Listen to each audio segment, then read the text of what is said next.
Des animaux en voie d'extinction qui défilent sur un air de samba. La fête pour défendre le climat, comme une réponse aux tensions chez les gilets jaunes, qu'ici on n'oublie pas. Gilets jaunes, gilets verts, on exprime les mêmes colères. Parmi les manifestants, des écologistes de longue date qui se retrouvent dans les deux combats. Mon amie ici vient de Nantes au départ pour la marche climatique. Elle était gilet vert au départ et là maintenant, qu'est-ce que vous voyez? Gilet jaune.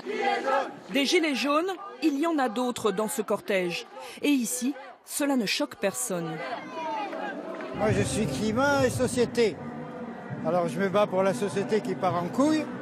Et puis je me bats pour la terre qui part en couille, voilà. Je pense que le combat des Gilets jaunes, en gros, s'inscrit en fait dans la lutte pour le climat, mais je pense qu'il y en a beaucoup qui ne le savent pas forcément. Et du coup, voilà, ce serait utile de parler tous entre nous pour comprendre qu'en fait, on agit tous pour la même chose, quoi. La taxe carbone aurait pu les diviser. Ce n'est pas le cas. C'est pas les gens qui sont pour le diesel, qui sont heureux de rouler avec leur voiture 24 heures sur 24, contre ceux qui veulent arrêter ça. Là-dessus, c'est pas du tout ça. Le gel de la taxe carbone, ces militants écologistes ne le regrettent pas. Selon eux, il faut financer autrement la transition écologique. Taxer les prix à la pompe, c'est pas forcément le meilleur endroit, ça va pas récolter assez. Non, déjà il faut rendre l'ISF complètement. Et la transition écologique sera sociale ou ne sera pas, de toute façon. Pour les organisateurs, ce nouveau rassemblement pour le climat à Paris est un succès.